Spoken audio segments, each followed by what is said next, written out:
ഓരോ അമേരിക്കക്കാരന്റെയും അക്കൗണ്ടിൽ $2000 വീതമിടുമെന്ന് Donald Trump. വ്യാപാര ചുങ്ക വരുമാനത്തിന്റെ ലാഭവിഹിതം എന്ന നിലയ്ക്കാണ് ഇത്. ഇന്ത്യൻ രൂപയിൽ കണക്കാക്കിയാൽ 1.25 ലക്ഷം. തീരുവ വരുമാനമായി കിട്ടാൻ പോകുന്ന ട്രില്യൺ കണക്കിന് ഡോളർ ഉപയോഗിച്ച് അമേരിക്കയെ മനോഹരിയാക്കുമെന്നാണ് ഇപ്പോൾ ട്രംപിന്റെ വീരവാദം. പ്രധാനമന്ത്രി സ്ഥാനാർത്ഥിയായി ഒരു വ്യാഴവട്ടം മുമ്പ് മത്സരിച്ചപ്പോൾ 15 ലക്ഷം വീതമിടുമെന്ന് നരേന്ദ്രമോദി വാഗ്ദാനം ചെയ്തെന്നൊരു വിവാദമുണ്ട് ഇന്ത്യയിൽ. പ്രമുഖ കന്നഡ നിർമ്മാതാക്കളായ ലെൻസ്കാർട്ട് ഓഹരി വിപണിയിൽ ലിസ്റ്റ് ചെയ്തപ്പോൾ നിക്ഷേപകരുടെ കാഴ്ചപ്പാടുകൾക്ക് മങ്ങൽ. 402 രൂപയായിരുന്നു IPO വിലയെങ്കിൽ ലിസ്റ്റിംഗ് നേരത്ത് ഓഹരി ഊളിയിട്ടത് 356 വരെ.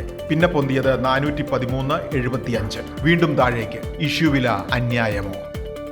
ഗൃഹോപകരണ രംഗത്ത് പ്രമുഖരായ വേൾപൂൾ ഇന്ത്യയെ ഏറ്റെടുക്കാൻ US പ്രൈവറ്റ് ഇക്വിറ്റി സ്ഥാപനമായ അഡ്വന്റ് ഇന്റർനാഷണൽ രംഗത്ത്. 31% ഓഹരി ഏകദേശം 8,800 കോടി രൂപ മുടക്കി വാങ്ങുന്നുവെന്നാണ് റിപ്പോർട്ട്. ഫെബ്രുവരി 1 കേന്ദ്ര ബജറ്റിന്റെ ചർച്ചകൾക്ക് തുടക്കം. പ്രമുഖ സാമ്പത്തിക വിദഗ്ധരുമായും കർഷക സംഘടനാ പ്രതിനിധികളുമായും ധനമന്ത്രി നിർമ്മല സീതാരാമൻ ഇന്ന് ഡൽഹിയിൽ കൂടിക്കാഴ്ച നടത്തി.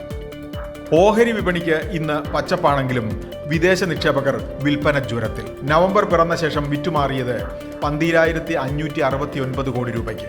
ആഗോള വിപണി ദുസൂചനകളാണ് കാരണം. ഈ വർഷം ഇതുവരെ വിദേശ സ്ഥാപന നിക്ഷേപകർ പിൻവലിച്ചത് 1.5 ലക്ഷം കോടി രൂപ. ബിസിനസ് വാർത്തകൾ വിശദമായി അറിയാൻ ധനം online.com.